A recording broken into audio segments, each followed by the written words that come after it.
하사 권시연. 자세가 이게 뭐야? 경기도 이천의 707 특수임무단 알파 중대. 자정이 다 된 시각, 불 꺼진 특공 무술 훈련장에는 매트 위로 거친 숨소리 대신 중대장 마동철 대위의 비아냥거림만이 음습하게 울려 퍼졌다. 형광등 불빛 하나에 의지한 어두운 훈련장 중앙에 신입 하사 권시연이 전투복 차림으로 서 있었다.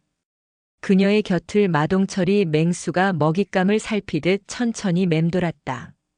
그의 입에서 뿜어져 나오는 역한 술 냄새와 값싼 향수 냄새가 뒤섞여 시연의 코를 찔렀다. 특공 무술은 기압이 반이야. 넌 그 기압이 빠졌어. 특히 여군들은 말이야, 정신력이 약해서 금방 티가 나지. 쯧쯧. 마동철이 혀를 차며 시연의 정수리를 내려다보았다. 권시연은 두 주먹을 꽉 쥔 채 일부러 어깨를 움츠리고 고개를 숙였다. 그녀의 눈동자가 두려움에 떠는 척 바닥을 향했다. 죄송합니다. 열심히 하겠습니다. 목소리마저 가늘게 떨도록 훈련된 성대를 조절했다. 말로만? 훈련은 실전이야. 내가 직접 교정해줘야지. 어깨 펴. 마동철의 두툼한 손이 시연의 어깨에 툭 하고 올라왔다.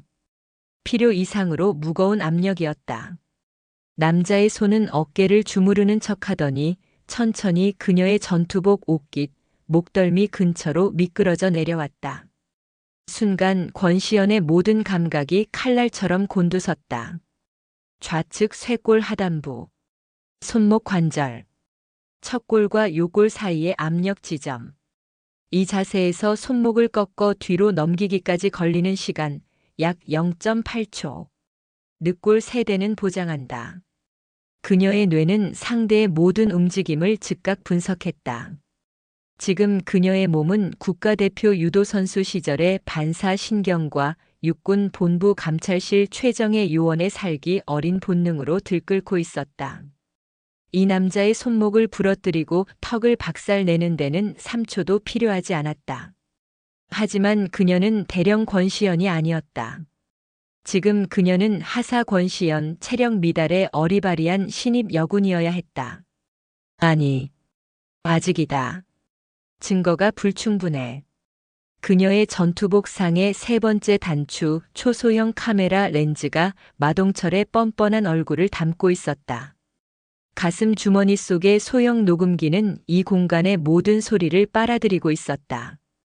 시연은 본능을 임무라는 무거운 이성으로 짓눌렀다. 그녀는 마치 겁에 질린 토끼처럼 몸을 가늘게 떨었다. 네, 대위님. 그녀의 연약한 반응에 마동철은 만족스러운 듯 코웃음을 쳤다.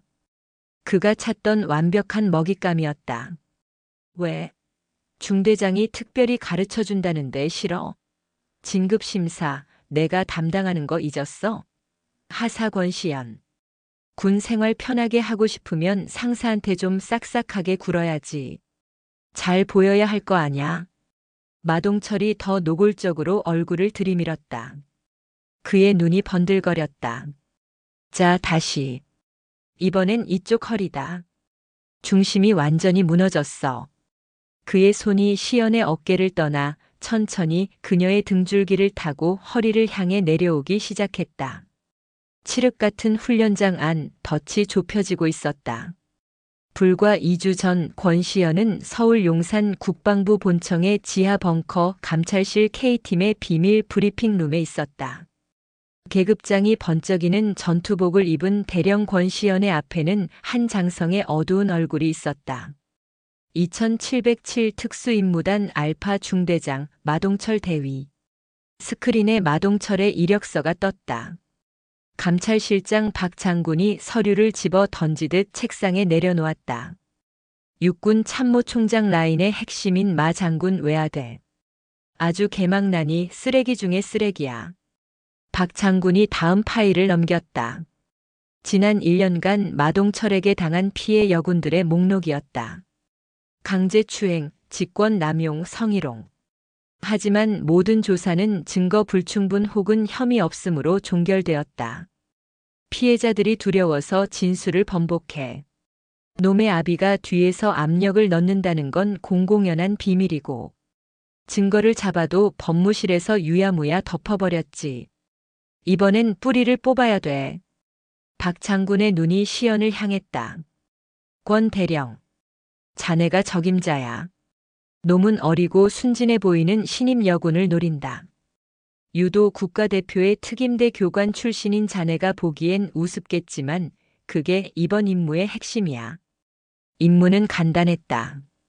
하사 권시연으로 위장 잠입할 것. 체력 기준 미달, 어리바리한 태도, 숫기 없는 모습. 놈이 딱 좋아할 만한 먹잇감이 되어 스스로 덫에 걸어 들어오게 만드는 것. 제가 연기를 잘할 수 있을지 모르겠습니다. 시연이 낮은 목소리로 말했다. 그녀의 특기는 연기가 아니라 제압이었다. 연기? 아니, 이건 위장이야. 그리고 사냥이지. 박 장군이 시연의 어깨를 두드렸다.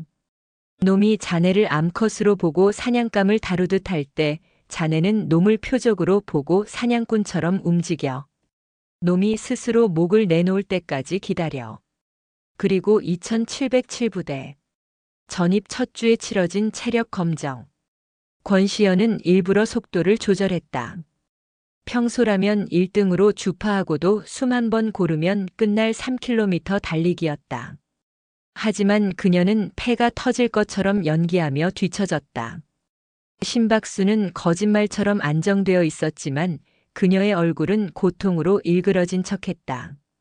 결승선 10m를 남기고 그녀는 픽 소리와 함께 바닥에 쓰러졌다. 의무병 불러. 소란이 일었고 그 모든 광경을 중대 지휘 천막에 앉아있던 마동철 대위가 지켜보고 있었다.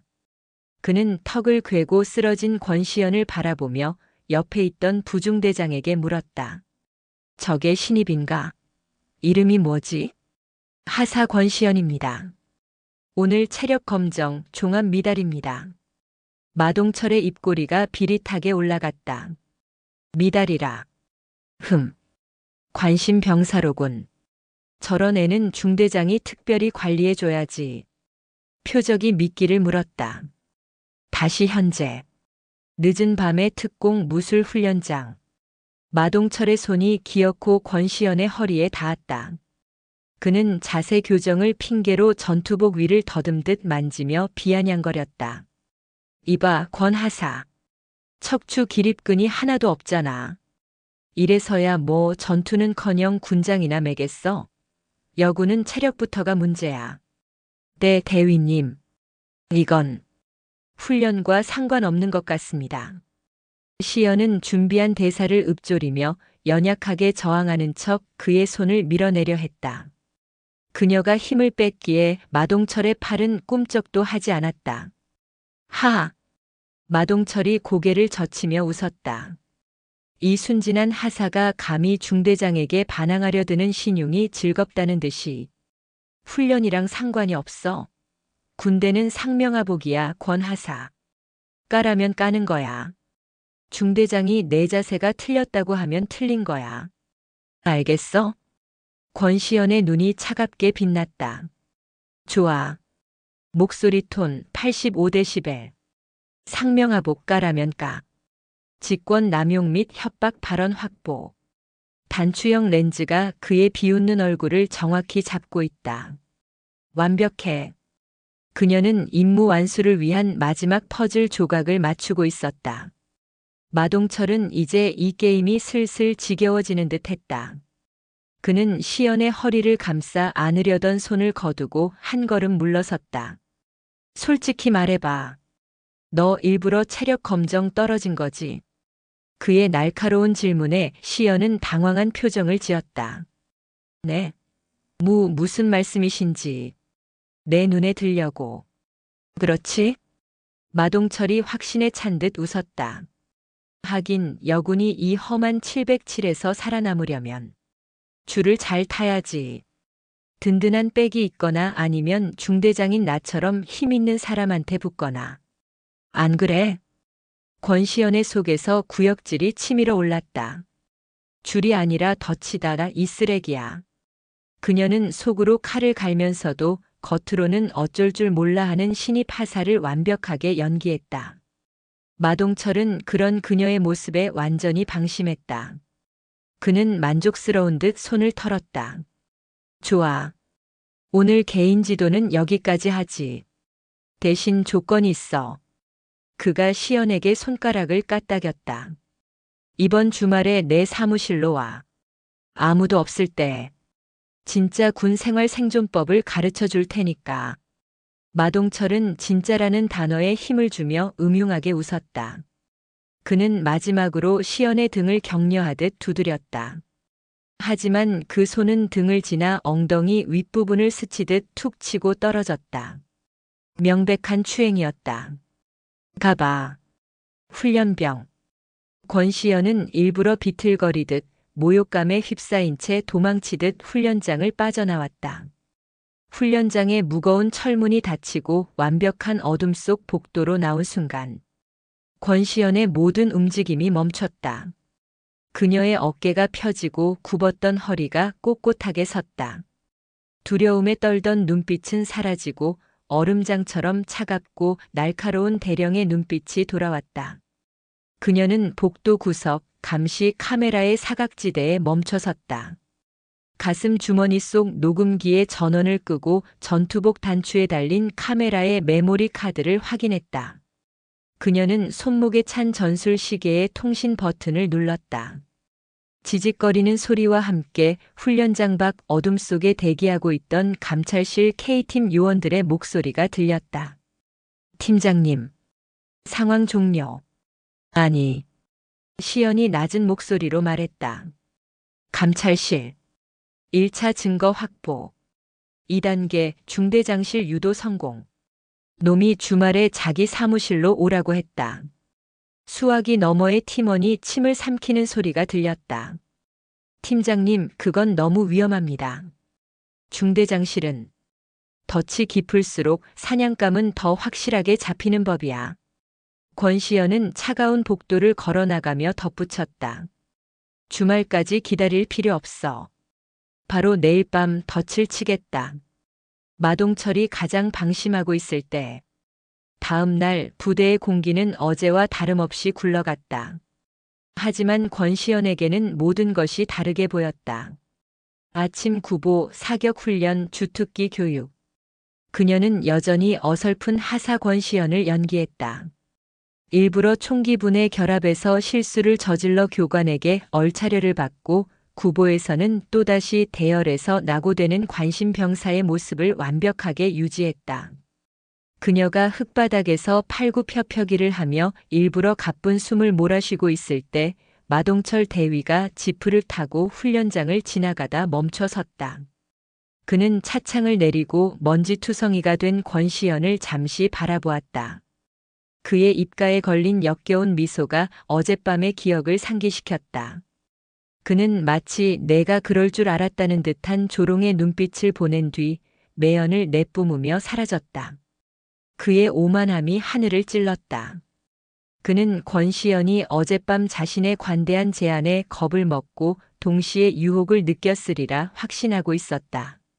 자신이 권력을 쥐고 흔드는 이 부대 안에서 저 연약한 신입 하사 하나쯤 구워 삶는 것은 식은 죽 먹기라고 생각할 터였다. 권시연은 흙을 한 움큼 쥐었다. 소나기에서 바스라지는 흙의 감촉을 느끼며 그녀는 마동철의 오만함이 오늘 밤 바로 저 흙바닥에 처박힐 것임을 다짐했다. 하사 권시연, 정신 안 차려. 동작 봐라, 아주 가관이다. 교관의 고함에 그녀는 다시 어설픈 동작으로 몸을 일으켰다. 오전 훈련이 끝나고 식사 시간. 시끌벅적한 병사 식당 구석에서 권시연은 또 다른 표적을 주시하고 있었다. 알파 중대 소속의 오유진 중사였다.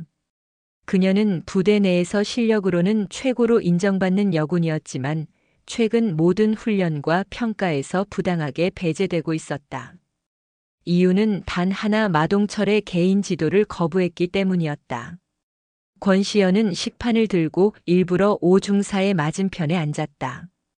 오중사는 헬쑥한 얼굴로 밥알만 씹고 있었다. 오 중사님, 식사 맛있게 하십시오. 권시연이 어설프게 경례를 붙였다. 오 중사는 고개만 까딱하고는 다시 식판에 눈을 박았다. 그녀의 눈밑이 거무죽죽했다. 오 중사님, 드릴 말씀이 있습니다. 무슨 일이지, 권하사? 오 중사의 목소리는 날카로웠다. 신입, 그것도 체력 미달로 낙인 찍힌 권시연과 엮이고 싶지 않다는 기색이 역력했다. 권시연은 목소리를 낮췄다. 주변의 소음을 방패 삼아 그녀만이 들을 수 있는 작은 목소리로 말했다. 혹시 마 대위님 때문에 힘드신 겁니까? 쿨럭. 오 중사가 살에 들린 듯 거칠게 기침했다. 그녀의 눈이 공포와 경계심으로 커졌다. 너 지금 무슨 소리를 하는 거야? 어젯밤 제가 훈련장에서 마 대위님을 만났습니다. 개인 지도를 받았습니다. 오 중사의 얼굴이 하얗게 질렸다. 그녀는 권시연의 팔을 거칠게 잡아 끌었다. 식당 뒤편 인적이 드문 식기 반납처 구석으로 향했다. 너 미쳤어? 그런 말을 여기서 해? 누가 들으면 어쩌려고? 오 중사님, 저뿐만이 아니라는 걸 압니다. 그자가 중사님께 무슨 짓을 했는지 알고 싶습니다. 오 중사는 입술을 깨물었다. 그녀의 눈동자가 파르르 떨렸다. 그녀는 권시연이 마동철의 새로운 장난감이 되었다고 생각하는 듯 했다. 신고해. 신고하면 되잖아. 왜 나한테 와서 이래? 신고하셨습니까? 권시연의 직설적인 물음에 오 중사의 어깨가 무너졌다. 애써. 해봤다고. 주임 원사실에 넌지시 말했고 대대장님 면담 때도 돌려서 말했어. 그런데 아무도 내 말을 믿지 않았어. 오히려 나만 이상한 사람이 됐다고. 오 중사의 목소리가 울음으로 젖어들었다. 그 인간 아버지가 누군지 몰라. 마 장군이야. 참모 총장 라인이라고. 여기서 그 인간 밑보이면 우린 끝이야. 너 진급 막히는 건 고사하고 저기 강원도 최전방으로 좌천당하거나 아니면 불명예 전역이야. 알아? 그래서 당하고만 계실 겁니까? 그럼 어떡하냐고. 넌 이제 막 들어와서 아무것도 몰라. 그냥 시키는 대로 해. 적당히 비위 맞추고 적당히. 더러운 거 참아내. 그게 여기서 여군으로 살아남는 법이야. 오 중사는 권시연의 어깨를 밀치고 도망치듯 사라졌다. 권시연은 차갑게 식은 식판을 내려다보았다. 오 중사의 절망이 그녀의 심장을 무겁게 눌렀다. 살아남는 법이라고. 아니, 그건 생존이 아니라 사육이다. 그녀는 오 중사의 진술을 통해 마동철의 범죄가 단순한 성희롱이 아니라 진급과 고직을 미끼로 한 뿌리 깊은 직권 남용이자 협박임을 재확인했다. 증거는 차고 넘쳤다. 그날 오후 권시연은 감찰실 K팀 요원들과의 비밀 접선을 위해 부대 내 통신 정비실로 향했다. 그곳은 유일하게 외부망 접속이 가능하며 보안 등급이 높아 오히려 감시가 허술한 곳이었다. 그녀의 팀원 중 한 명이 통신병으로 위장해 잠입해 있었다. 팀장님, 위험합니다. 주말까지 기다리시죠. 오늘 밤은 놈의 경계심이 아직 높을 수 있습니다. 위장 통신병 김 상사가 헤드셋을 낀 채 모니터를 보며 말했다. 아니, 놈은 지금 나를 완벽하게 깔보고 있어. 어젯밤 내가 도망치듯 빠져나왔고 오늘 하루 종일 관심병사 연기를 했지. 놈의 눈에 나는 길들이기 직전의 사냥감일 뿐이다. 오늘 밤이 최적기야. 하지만 중대장실은 놈의 개인 공간입니다. 돌발 상황이 생기면 김 상사. 권시연의 목소리가 대령의 것으로 돌아왔다. 21시 정각. 부대 본관 전체의 내부 순환회로 영상을 10분간 루프시킨다. 21시 10분 내가 신호를 보내면 즉시 본관 전력을 5초간 차단했다가 복구해. 놈의 사무실에 있는 모든 개인 녹화 장비를 무력화시키기 위해서다. 그리고 그녀는 초소형 무선 이어피스를 귀 속 깊숙이 밀어넣었다. 내가 체포한다는 신호를 보내는 즉시 헌병대와 함께 외벽에서부터 진입한다. 놈이 외부로 연락할 시간을 1초도 주지 마. 알겠습니다. 그리고 오유진 중사의 신변을 확보해. 마동철이 체포되는 순간 그 아비인 마 장군 쪽에서 오 중사를 협박하거나 회유하려 들 거다. 그녀는 핵심 증인이야. 즉시 안전가옥으로 이동시켜. 알겠습니다, 팀장님. 권시연은 통신정비실을 나왔다. 저녁 식사를 마치고 부대원들이 생활관에서 휴식을 취할 시간.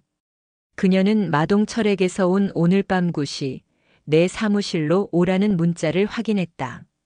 주말까지 기다릴 인내심조차 없는 짐승이었다. 그녀는 전투복 상의 단추형 카메라를 다시 한번 점검했다. 가슴 주머니 속 녹음기는 최고 감도 상태를 유지했다. 그녀의 강철 군화가 어둠이 내리기 시작한 부대 본관을 향해 또각또각 망설임 없는 소리를 내며 나아갔다. 밤 9시 경기도 2707부대 알파 중대 본관. 3층 복도는 당직 사관의 순찰 시간을 막 지난 참이라 쥐 죽은 듯 조용했다. 권시연은 일부러 복도 끝에서부터 발소리를 죽이지 않고 걸었다. 중대장실이라는 문패 앞에서 그녀는 심호흡을 한 척하며 어깨를 움츠렸다. 똑똑. 들어와. 문 안쪽에서 낮고 울리는 목소리가 들렸다. 권시연은 마른 침을 삼키는 연기를 하며 문 손잡이를 돌렸다. 육중한 문이 열리자 사무실 안의 풍경이 드러났다. 마동철은 중대장 책상에 앉아 있지 않았다. 그는 사무실 한쪽에 놓인 고급 가죽 소파에 다리를 꼬고 비스듬히 앉아 있었다. 책상 위 스탠드 조명 하나만 켜놓아 그의 얼굴은 절반쯤 그림자에 잠겨 있었다. 그의 앞에는 값비싼 양주와 얼음이 담긴 잔 2개가 놓여 있었다. 문 닫고 잠가. 마동철이 턱짓으로 명령했다. 권시연은 잠시 망설이는 척했다. 그녀의 귀 속 이어피스에서 알파 CCTV 루프 시작. 10분간 유효라는 팀원의 속삭임이 들렸다. 그녀는 등 뒤로 문을 닫았다. 그리고 딸깍 소리가 나도록 잠금쇠를 돌렸다. 덧 안으로 완벽하게 들어왔다. 이제부터는 놈의 독백을 끌어낼 차례다. 대위님. 무슨 일로? 무슨 일이긴. 마동철이 피식 웃으며 잔에 술을 따랐다.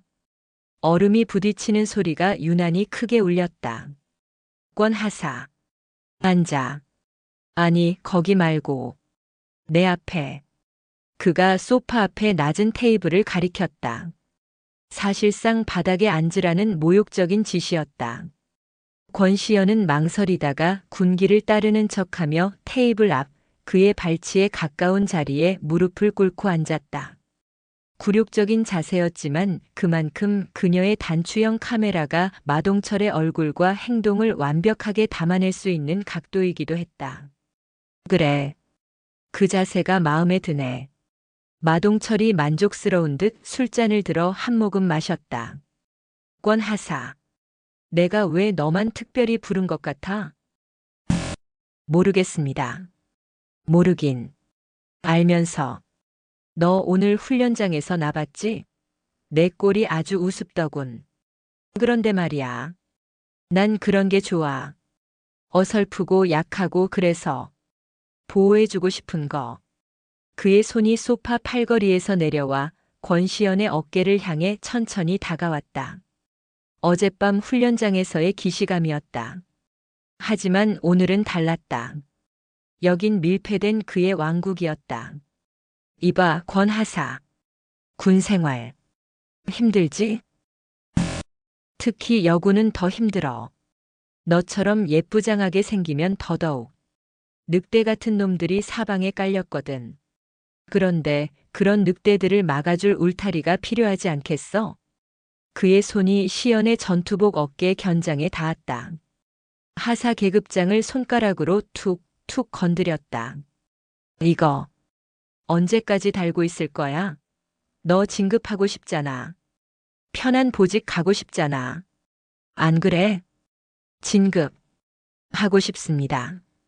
그렇지. 솔직해서 좋네. 마동철이 몸을 앞으로 숙였다. 그의 얼굴이 시연의 코앞까지 다가왔다. 술 냄새가 진동했다. 내가 그렇게 해줄 수 있어. 이 알파 중대에선, 아니, 이 707부대에선 내가 왕이야. 내 말 한마디면 하사 따위가 중사다는 거 일도 아니라고. 그가 다시 술잔을 채우더니 시연에게 내밀었다. 자, 마셔. 대위님, 저는 근무 중이라. 근무? 마동엠철의 표정이 순간 차갑게 변했다. 지금 이게 근무로 보여? 이건 사적인 면담이야. 내 명령이라고. 마셔. 협박이었다. 권시연은 위력에 의한 강요 혐의가 추가되는 것을 확인하며 떨리는 손으로 잔을 받아들었다. 좋아. 계속 짓거려봐, 마동철. 그녀는 술을 마시는 척 입술만 살짝 적셨다. 그래, 그래야지. 마동철은 그녀가 술을 마셨다고 생각하자 기분이 좋아진 듯 다시 소파에 기댔다. 저기, 오유진 중사라고 알지? 걔가 너보다 짬도 높고 실력도 좋아. 근데 왜 맨날 훈련에서 열외인 줄 알아? 결정적인 증거다. 권시연은 숨을 죽였다. 고집이 세서. 융통성이 없거든. 상사가 개인 지도 좀 해준다는데 그걸 정색하고 거절해. 군 생활 편하게 할 줄을 모르는 거야. 그래서 내가 대대장님께 보고했지. 정신적으로 문제가 좀 있는 것 같다고. 관심 병사로 분류해야 한다고. 경악할 만한 발언이었다. 멀쩡한 군인을 정신병자로 몰아 좌천시키려 한 것이다. 권하사. 넌 오중사처럼 미련하게 굴지 마라. 응? 마동철의 손이 다시 시연의 어깨로 올라왔다. 이번에는 어깨를 주무르는 척하더니 목덜미를 감쌌다. 명백한 추행이었다. 넌 똑똑하니까 내 말이 무슨 뜻인지 알 거야. 오늘 밤 내가 날 어떻게 모시느냐에 따라 내군 생활이 결정되는 거야. 진급이냐 아니면 저기 강원도 산골짜기냐. 그가 시연의 턱을 잡고 들어올리려 했다. 증거는 충분하다. 직권 남용, 협박, 위력에 의한 강요, 강제추행. 모든 요건이 성립했다. 권시연은 이어피스를 통해 들려오는 팀원의 목소리를 들었다. 팀장님, 10분 경과. CCTV 루프가 곧 풀립니다. 놈이 사무실 개인 장비를 켤 수 있습니다. 마동철이 자신의 책상 쪽을 힐끗 보았다. 아마도 자신의 개인 녹화 장치를 켜려던 참이었을 것이다. 지금이다. 대위님. 권시연이 입을 열었다. 그녀는 여전히 무릎을 꿇은 가장 연약한 자세였다. 저, 무섭습니다. 무섭긴. 다 널 위해서. 마동철이 그녀의 얼굴에 자기 얼굴을 들이미는 순간. 쾅! 사무실의 모든 불이 꺼졌다. 스탠드 조명, 컴퓨터, 복도의 불빛까지. 칠흑 같은 어둠이 5초간 사무실을 삼켰다. 뭐야? 정전인가? 마동철이 당황해서 소파에서 일어나는 순간. 불이 다시 켜졌다. 그리고 마동철의 눈앞에 서 있는 것은 아까까지 떨고 있던 하사 권시연이 아니었다. 뭐야 너. 그 눈빛은. 마동철은 본능적인 위협을 느꼈다. 방금 전까지 겁에 질려 있던 토끼의 눈이 아니었다. 그것은 먹잇감의 목덜미를 노리는 맹수의 차갑고 무감정한 포식자의 눈빛이었다. 권시연은 무릎 꿇었던 자세 그대로 용수철처럼 튕겨 일어나며 마동철의 어깨를 잡고 있던 손목을 낚아챘다. 크악! 마동철은 비명조차 제대로 지르지 못했다. 유도 국가대표 출신인 그녀의 완벽한 손목 관절 꺾기 기술이었다. 뼈와 인대가 뒤틀리는 고통이 그의 팔을 타고 뇌까지 치솟았다. 에이, 이 미친년이. 이거 안 나. 마동철이 반대쪽 손으로 시연의 얼굴을 가격하려 주먹을 휘둘렀다. 권시연은 고개도 까딱하지 않았다. 그녀는 날아오는 주먹의 궤도를 읽고 그대로 팔을 잡아당겼다. 마동철은 제 힘에 이기지 못해 앞으로 고꾸라졌다. 권시연은 그의 팔을 꺾은 채로 그의 등을 무릎으로 찍어 눌러 소파에 처박았다. 쿵 하는 소리와 함께 마동철이 소파에 얼굴을 처박고 고통스러운 신음을 내뱉었다. 단 3초. 그녀가 그토록 억눌렀던 본능이 폭발하는 데 걸린 시간이었다. 마동철 대위. 사무실을 울리는 목소리는 더 이상 가늘게 떨리지 않았다. 그것은 수백 명의 병력을 지휘하는 지휘관의 얼음장 같은 대령의 목소리였다. 네. 내년 정체가 뭐야? 당장 이거 놓지 못해. 이게 군대에서 군형법 제92조 사망, 위력에 의한 추행. 군형법 제80조 직권남용. 군형법 제92조 5항, 위력에 의한 가혹행위. 권시연은 그의 팔을 등 뒤로 꺾어 올리며 그의 귓가에 차갑게 법조문을 읊었다. 네. 내가 그걸 어떻게 해. 아파. 아프다고. 육군본부 감찰실 K팀장 대령 권시연이다. 뭐? 마동철의 몸이 그대로 굳었다. 대령. 감찰실. 그가 이해할 수 없는 단어들이 그의 뇌를 후려쳤다. 거짓말. 거짓말하지 마.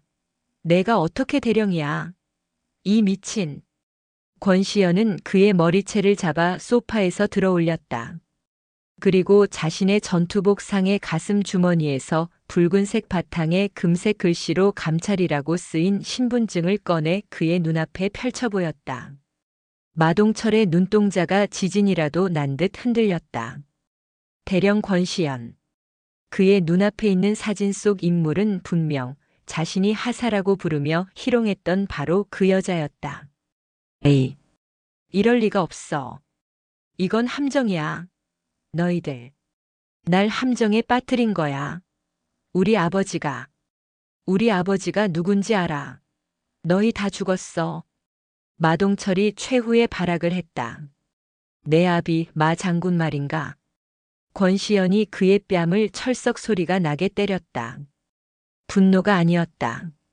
제압이었다. 내 아비가 내 뒤를 봐주는 동안 내가 오유진 중사를 비롯한 부하 여군들에게 무슨 짓을 했는지 우리는 지난 6개월간 추적했다. 그녀는 마동철의 얼굴을 다시 책상 쪽으로 돌렸다. 정전 후 다시 켜진 그의 컴퓨터 모니터. 그곳에는 K팀 작전 종료라는 글자가 떠 있었다.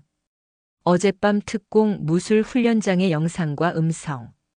그리고 방금 내가 내 입으로 직접 짓거린 모든 협박과 추행의 증거.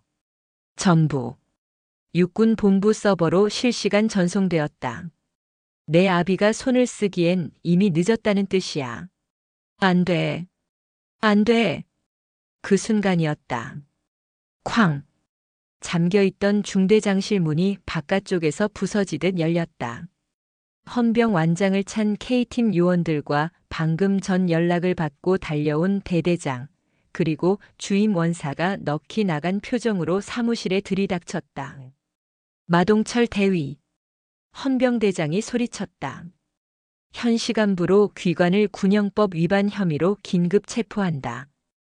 헌병들이 달려들어 권시연에게 제압당한 마동철에게 수갑을 채웠다. 철컥하는 금속성 소리가 사무실을 울렸다. 이거 나. 이거 놓으라고. 아버지. 아버지. 마동철은 끌려나가면서도 자신의 아버지 이름만 애타게 불렀다.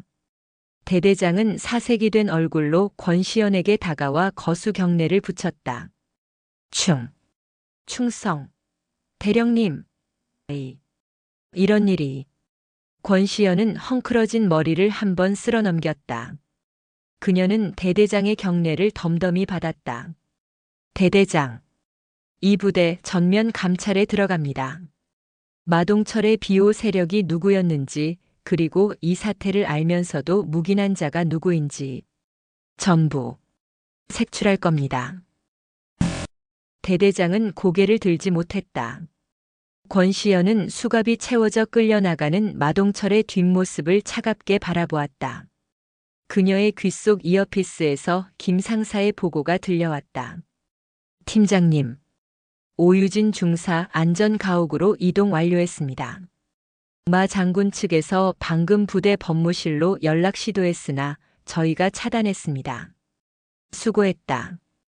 권시연은 엉망이 된 사무실을 둘러보았다. 마동철이 따르던 양주병이 바닥에 나뒹굴고 있었다. 그녀는 하사 권시연의 이름표를 떼어냈다. 그리고 자신의 주머니에서 빛나는 대령 권시연의 이름표를 꺼내 다시 붙였다. 길고 길었던 위장이 끝나는 순간이었다. 하지만 진짜 싸움은 지금부터였다. 마동철이 헌병들에게 개처럼 끌려나가고 707 특수임무단 알파 중대 본관은 그야말로 발칵 뒤집혔다. 육군 본부 감찰실 K팀의 작전 종료 신호와 함께 부대 정문과 후문은 완벽하게 폐쇄되었다. 그 누구도 외부로 연락을 취하거나 빠져나갈 수 없었다. 이것은 단순한 체포가 아니었다. 부대 전체를 뿌리부터 뒤집어 엎는 대대적인 소탕의 시작이었다. 다음 날 새벽 해가 채 뜨기도 전, 부대 내 임시조사실로 사용되는 회의실. 권시연은 대령의 전투복을 완벽하게 갖춰 입고 책상 상석에 앉아 있었다. 그녀의 앞에는 밤새 조사를 받아 초죽음이 된 마동철이 앉아 있었다. 계급장과 부대 마크가 모두 뜯긴 민무늬 전투복 차림의 그는 더 이상 어젯밤의 오만한 왕이 아니었다. 에이, 이럴 순 없어. 내가 감히 날 함정에 빠뜨려. 마동철은 여전히 현실을 부정했다.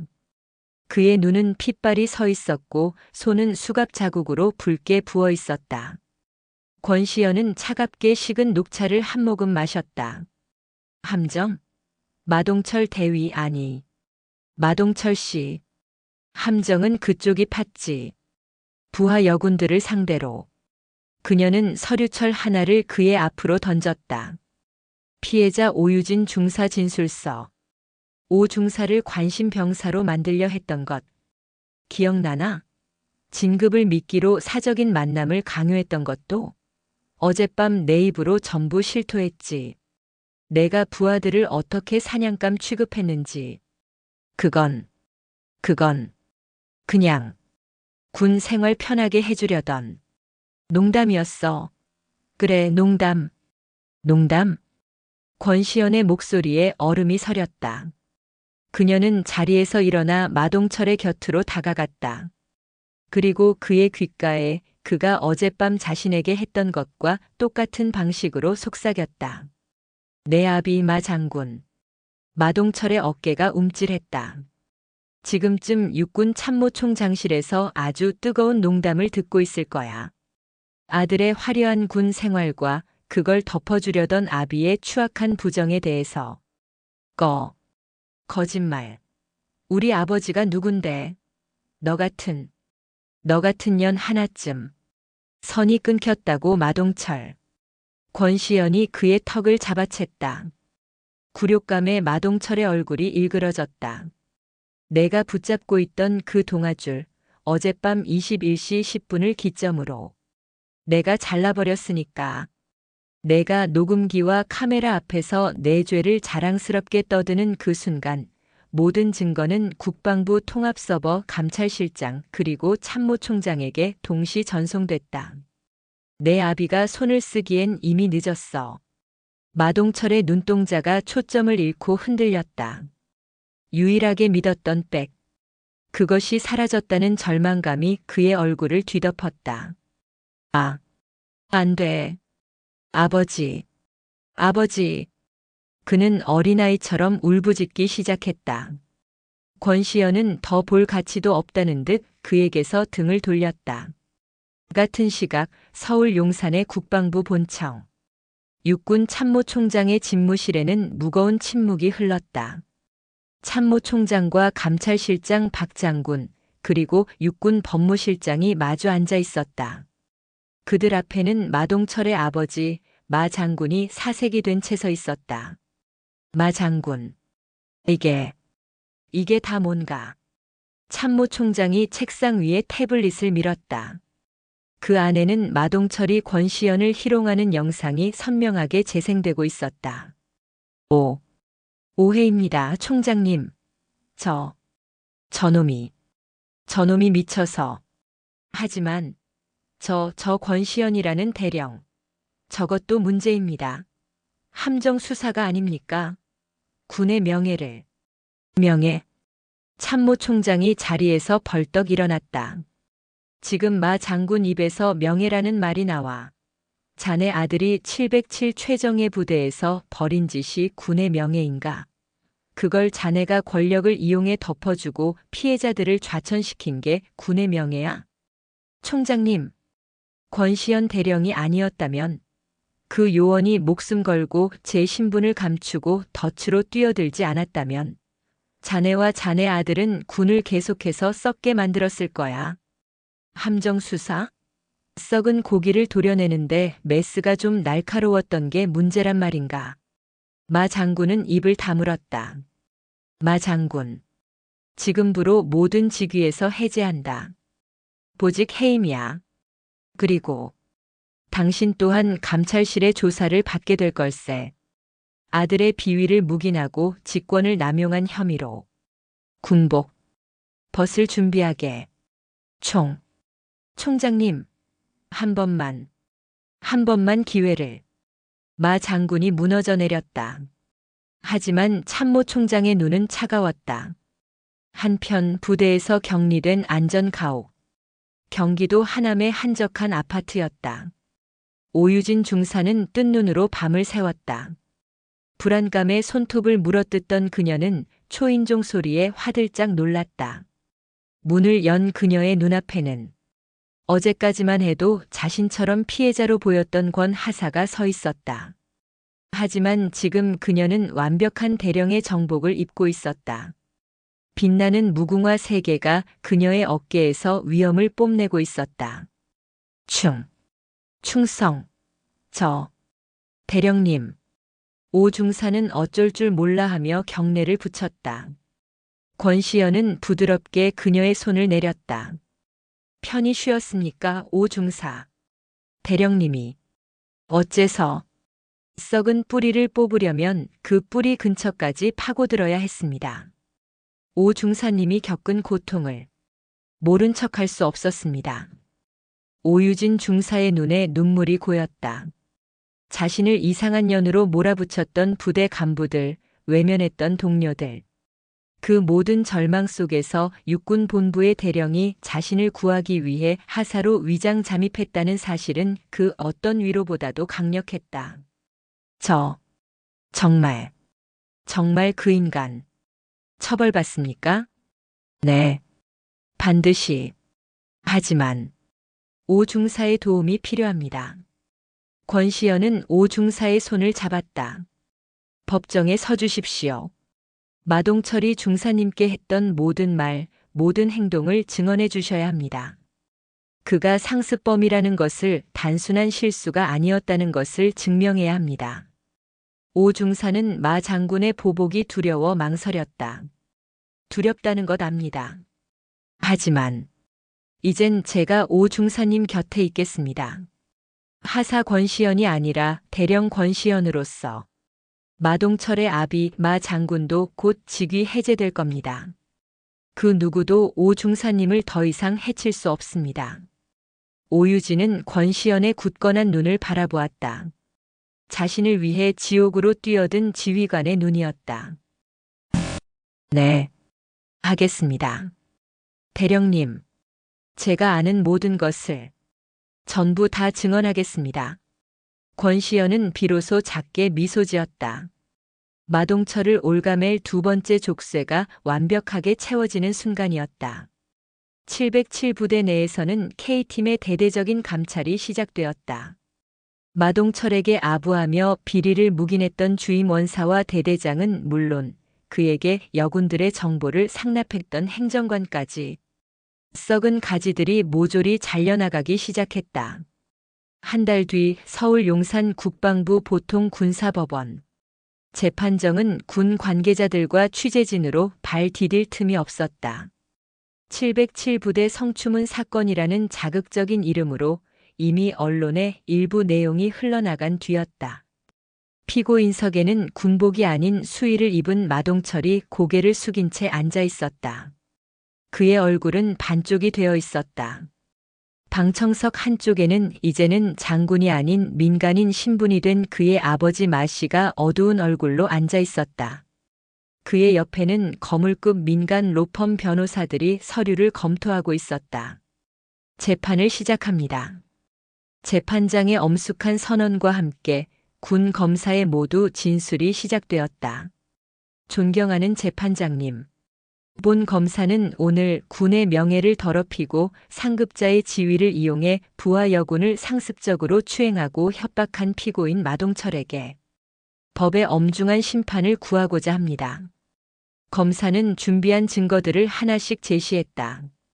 첫 번째, 특공 무술 훈련장에서의 음성 녹취. 여군은 이래서 안 돼. 싹싹하게 굴어야지. 마동철의 능글맞은 목소리가 법정 전체에 울려 퍼졌다. 방청석에서 낮은 탄식이 터져 나왔다. 마동철의 변호인이 즉각 반발했다. 이에 있습니다, 재판장님. 해당 녹취는 명백한 함정 수사를 통해 얻어진 위법 수집 증거입니다. 피고인이 기각합니다. 재판장이 변호사의 말을 잘랐다. 피고인의 발언은 유도된 것이 아니라 피고인이 상습적으로 행해온 행위의 연장선상에 있음이 다음 증거로 증명될 것입니다. 검사 계속하십시오. 변호사의 얼굴이 굳었다.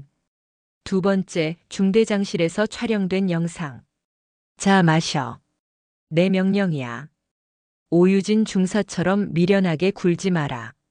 화면 속 마동철은 권시현을 술로 협박하고 오 중사에 대한 보복을 스스로 인정하고 있었다. 그리고 그가 권시현의 목덜미에 손을 대고 턱을 잡으려는 순간 방청석이 술렁였다. 마동철의 아버지는 눈을 감아버렸다. 그리고 결정적인 증인 피해자 오유진 중사를 신청합니다. 문이 열리고 오유진 중사가 군복을 입고 당당하게 걸어 나왔다. 그녀는 증인석에 앉아 피고인석의 마동철을 똑바로 노려보았다. 증인. 피고인 마동철이 증인에게도 개인 지도를 강요했습니까? 네. 그렇습니다. 단둘이 있는 장소로 저를 호출했고 불필요한 신체 접촉을 시도했습니다. 제가 거부하자 오 중사는 목이 메는 듯 잠시 말을 멈췄다가 다시 힘주어 말했다. 제가 거부하자 저를 정신적으로 문제가 있는 관심병사로 몰아 훈련에서 배제하고 다른 부대로 좌천시키려 했습니다. 그 증거가 있습니까? 네. 있습니다.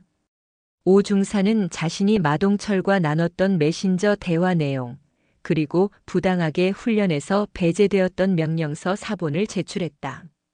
변호사가 반대 신문에 나섰다. 증인. 피고인에게 호감을 산 적은 없습니까? 단둘이 만난다는 것이 어느 정도 동의가 있었던 것은 아닙니까? 동의요? 오유진이 기가 막힌 듯 되물었다. 중대장이 부하에게 밤늦게 지도를 받으러 오라는 것이 동의가 필요한 일입니까? 그건 명령입니다. 그리고 저는 그 부당한 명령을 거부했다는 이유로 제 군 생활을 위협받았습니다. 그녀의 절규에 가까운 외침에 변호사는 더 이상 질문하지 못했다. 마지막 증인. 대령 권시현이 증인석에 섰다. 법정의 모든 시선이 그녀에게로 향했다. 변호사의 마지막 희망이었다. 증인.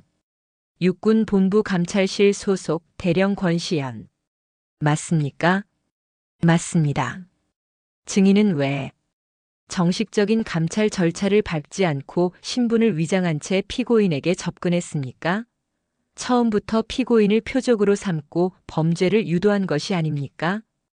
이것이 변호인의 마지막 카드 함정 수사 주장이었다. 권시현은 잠시 마이크를 고쳐 잡았다. 그리고 재판장과 배심원들을 천천히 둘러본 뒤 변호사를 정면으로 응시했다. 변호인께서는 정식 절차를 말씀하셨습니다. 그녀의 목소리는 낮았지만 법정 전체를 장악했다. 오유진 중사가 밟았던 절차가 바로 정식 절차였습니다. 주임 원사에게 보고했고 대대장에게 면담을 요청했습니다. 그 결과가 무엇이었습니까? 그녀는 피고인석을 가리켰다. 결과는 묵살이었습니다. 피고인의 아버지가 뒤에 버티고 있다는 이유로 부대의 모든 정식 절차는 완벽하게 마비되었습니다. 제가 만약 대령 권시현의 신분으로 감찰을 나갔다면 피고인 마동철은 어떻게 행동했을 것 같습니까? 그는 제 앞에서 머리를 조아리며 가장 모범적인 장교인 척 연기했을 겁니다. 그리고 저는 아무런 증거도 찾지 못한 채 돌아가야 했겠죠. 그 뒤에 오 중사는 어떤 보복을 당했을지 상상조차 하기 싫습니다. 그녀는 자리에서 반쯤 일어섰다. 범죄를 유도했다고요? 아닙니다. 저는 단지 놈이 매일 밤 저지르던 짓을 기록했을 뿐입니다. 놈은 저를 하사로 받기에, 여자로 받기에, 먹잇감으로 받기에 단 한순간의 망설임도 없이 본색을 드러냈습니다. 이것은 함정 수사가 아닙니다. 그녀는 방청석의 마씨를 노려보며 말을 이었다. 이것은 썩어버린 시스템이 스스로를 지키지 못할 때 국가가 군인에게 부여한 최후의 소탕 작전이었습니다. 법정은 물을 끼얹은 듯 조용해졌다. 최종 변론이 끝나고 재판장이 판결문을 읽어내려갔다. 피고인 마동철. 피고인은 상급자로서의 우월적 지위를 이용. 피해자들에게 군인으로서의 명예를 이해본 재판부는 피고인 마동철에게 징역 7년을 선고한다. 땅, 땅, 땅. 의사봉 소리와 함께 마동철이 그 자리에 주저앉아 오열했다. 또한 군인사법에 의거 피고인 마동철을 불명예 전역에 처한다. 군인의 명예를 상징하는 계급장을 박탈당하고 범죄자로 낙인 찍힌 완벽한 몰락이었다. 방청석에서 오유진 중사가 조용히 눈물을 훔쳤다. 권시현은 굳은 표정으로 끌려나가는 마동철의 마지막 모습을 지켜보았다. 형사 재판은 끝났지만 권시현의 싸움은 아직 끝나지 않았다. 마동철은 감옥에 갔고 그의 아비는 불명예스럽게 군복을 벗었지만 피해자들의 상처는 아직 아물지 않았다. 두 번째 재판을 준비해야 합니다. 권시현은 K팀의 법무자문 변호사와 마주 앉았다. 형사처벌은 국가가 그에게 내린 벌입니다. 이제 피해자들이 입은 정신적 고통에 대한 보상을 받아낼 차례입니다. 권시현과 오유진 중사는 공동 원고가 되어 마동철 개인과 그의 비위를 묵인한 국가국방부 그리고 아들의 죄를 알면서도 방조한 아버지 마 씨를 상대로 민사소송을 제기했다. 피해보상 청구 금액은 군 관련 소송 역사상 유례가 없는 거액이었다. 이 소식이 전해지자 언론은 그야말로 폭발했다. 서울 광화문 프레스센터. 국방부 대변인은 연일 터지는 기자들의 질문에 진땀을 흘리고 있었다. 707부대 사건 피고인에게 징역 7년이 선고되었는데 피해자들이 국가를 상대로도 소송을 제기했습니다. 국방부의 입장은 무엇입니까? 대령이 하사로 위장 잠입한 이 사건, 군의 치부를 드러낸 영웅적 행위입니까? 아니면 내부 고발 시스템의 붕괴를 인정한 꼴입니까? 신문 일면은 연일 위장 잠입 여대령, 특수부대 왕자의 몰락 같은 자극적인 제목으로 도배되었다. 여론은 권시현에게 압도적인 지지를 보냈다. 그녀는 군 내부 비리를 척결한 강철의 여군, 진짜 군인으로 불리며 국민적 영웅으로 떠올랐다. 반면 마동철과 그의 아버지는 온갖 비난의 중심에 섰다. 그들이 그동안 쌓아올린 부와 명예는 땅에 떨어졌다. 그리고 마침내 서울중앙지방법원 민사재판부의 판결이 내려졌다. 재판부는 피고 마동철과 피고 마시부친과 공동으로 원고 권시현 및 원고 오유진에게 각각 5억 원의 위자료를 지급하라. 법정 최고액에 가까운 파격적인 배상 판결이었다. 또한 피고 대한민국 국방부는 소속 상급자의 비위를 제대로 감찰하지 못하고 피해자를 보호하지 못한 책임을 통감하며 원고들에게 각 1억 원을 추가 배상하라. 완벽한 승리였다. 마동철 일가는 형사처벌에 이어 막대한 재산까지 배상금으로 내놓아야 하는 이중의 징벌을 받게 되었다. 재판이 끝나고 법원을 나오는 권시현과 오유진에게 수많은 마이크가 몰려들었다. 대령님, 승소하신 소감이 어떠십니까? 오 중사님, 이제 괜찮으신 겁니까? 오유진 중사는 감격에 겨워 말을 잇지 못했다. 권시현이 그녀의 어깨를 감싸 안으며 카메라를 향해 담담하게 말했다. 오늘의 승리는 저의 승리가 아닙니다. 보이지 않는 곳에서 고통받았을, 그러나 군인으로서의 본분을 다하려 했던 모든 피해자들의 승리입니다. 이 판결이 다시는 군 내에서 권력을 이용한 폭력이 발붙이지 못하게 하는 견고한 방패가 되기를 바랍니다. 며칠 뒤 한적한 카페. 권시현과 오유진 중사가 마주 앉았다. 오 중사의 얼굴은 예전의 그늘을 벗고 한결 밝아져 있었다. 대령님, 정말 뭐라고 감사를 드려야 할지. 이 배상금, 저는 오 중사는 자신의 통장에 찍힌 거액의 숫자가 믿기지 않는 듯 했다. 권시현은 자신의 휴대전화 화면을 그녀에게 보여주었다. 나는 이미 내 몫을 보냈습니다. 화면에는 여군 인권재단이라는 이름으로 그녀가 받은 배상금 전액이 이체된 내역이 찍혀 있었다. 대령님, 내가 원했던 보상은 돈이 아니었습니다. 오 중사의 명예 회복 그리고 마동철의 완벽한 몰락이었죠. 이미 다 받았습니다. 오유진 중사는 잠시 생각에 잠기더니 결심한 듯 자신의 휴대전화를 들었다. 대령님, 저도 이 돈을 의미 있게 쓰고 싶습니다. 제 몫의 절반을 재단에 기부하겠습니다. 그리고 나머지는 저처럼 힘들었던 여군 후배들을 위해 쓰겠습니다. 두 사람은 따뜻한 차를 마시며 처음으로 편안한 미소를 나누었다. 그때 권시현의 휴대전화가 울렸다. 발신자는 국방부 장관 비서실이었다. 대령 권시현입니다. 권 대령님, 장관님께서 내일 본청으로 들어오시랍니다. 표창 수여건입니다. 여론의 찬사와 법적인 승리 그리고 금전적인 보상까지 모든 것이 제자리를 찾았다. 하지만 권시현은 창밖을 바라보며 이것이 끝이 아님을 직감했다.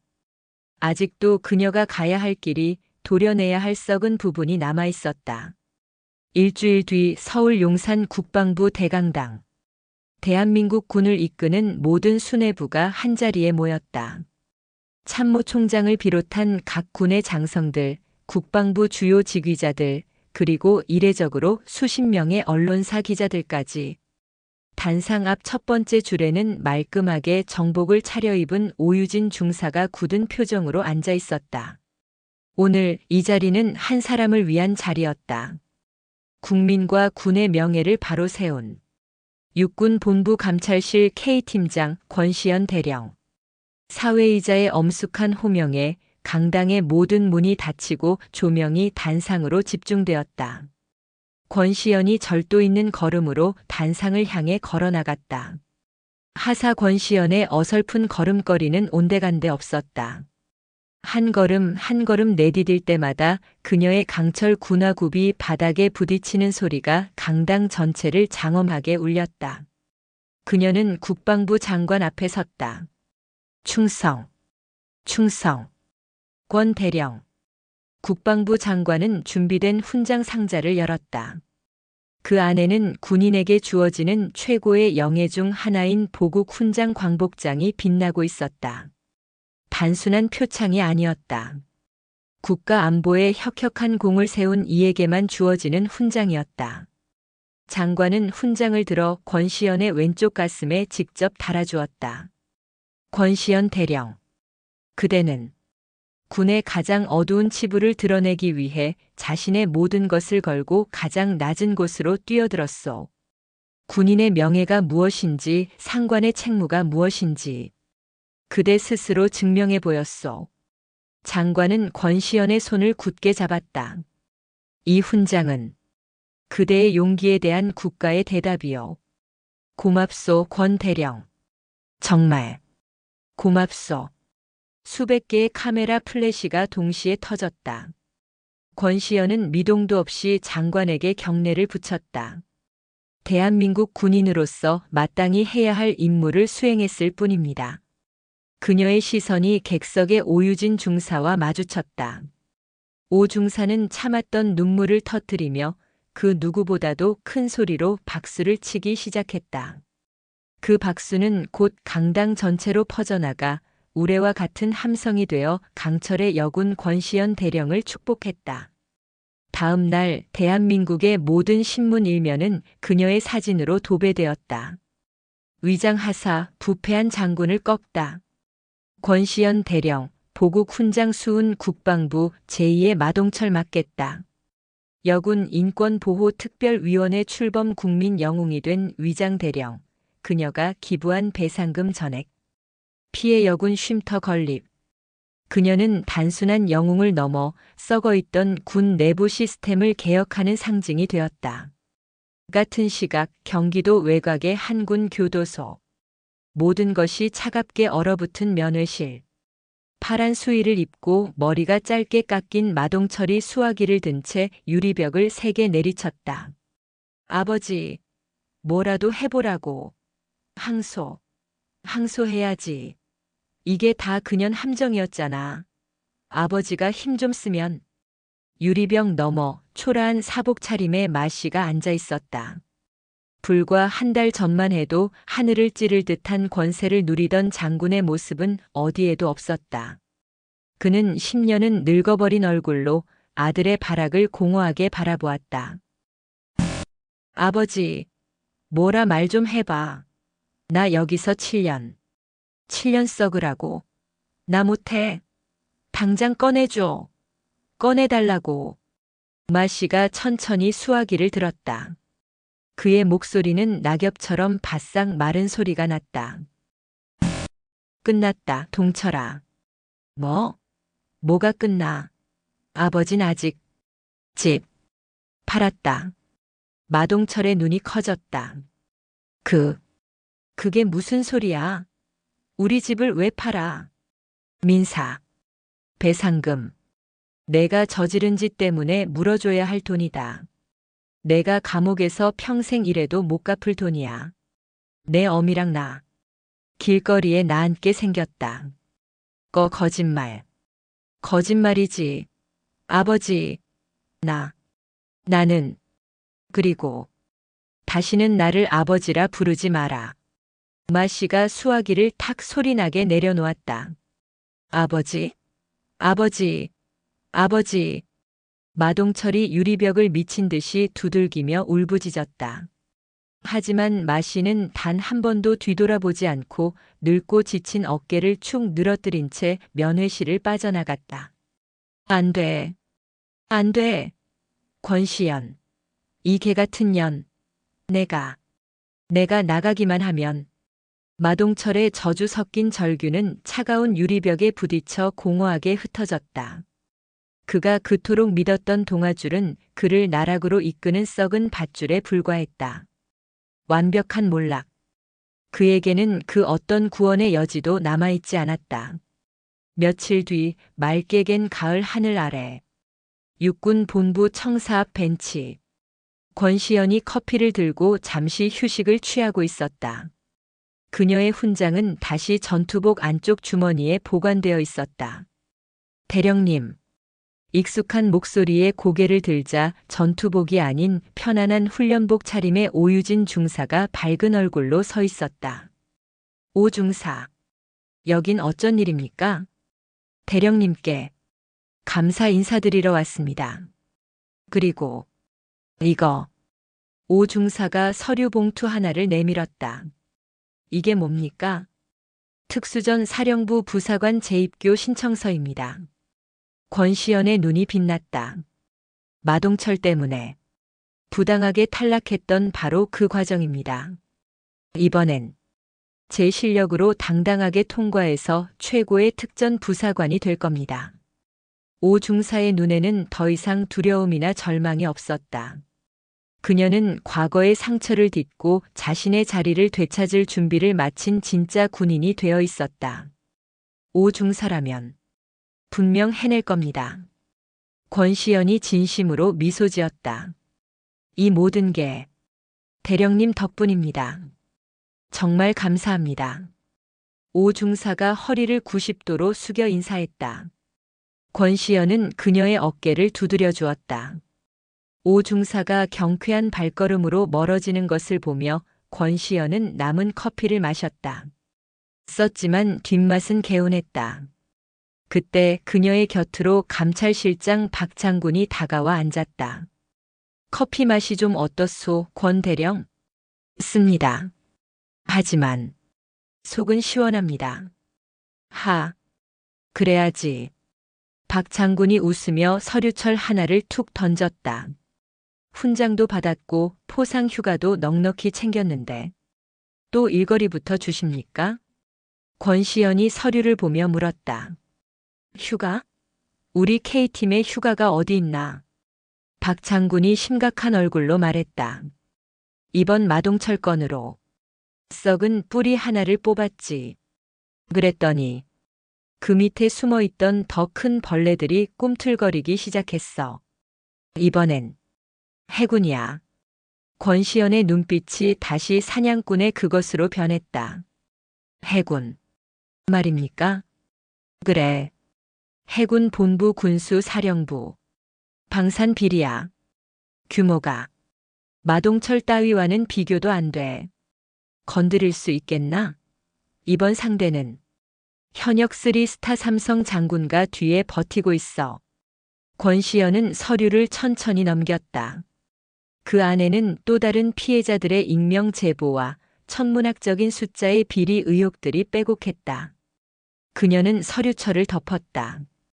장군님, 말하게. 저에게 가장 어울리는 위장 신분을 준비해 주셔야겠습니다. 권시연이 자리에서 일어섰다. 그녀의 가슴에는 훈장이 달려있지 않았지만 그녀의 눈에는 이미 조국을 지키는 가장 날카로운 칼날이 번뜩이고 있었다. 이번엔 어디로 잠입할 텐가? 권시연이 용산의 국방부 청사를 등지고 새로운 전장을 향해 걸어가며 낮게 말했다. 가장 어둡고 가장 깊숙한 곳으로 가야겠습니다. 그녀의 강철 군화가 다시 한번 정의를 향한 힘찬 발걸음을 내디뎠다. 강철 군화 속의 칼날은 아직 끝나지 않았다.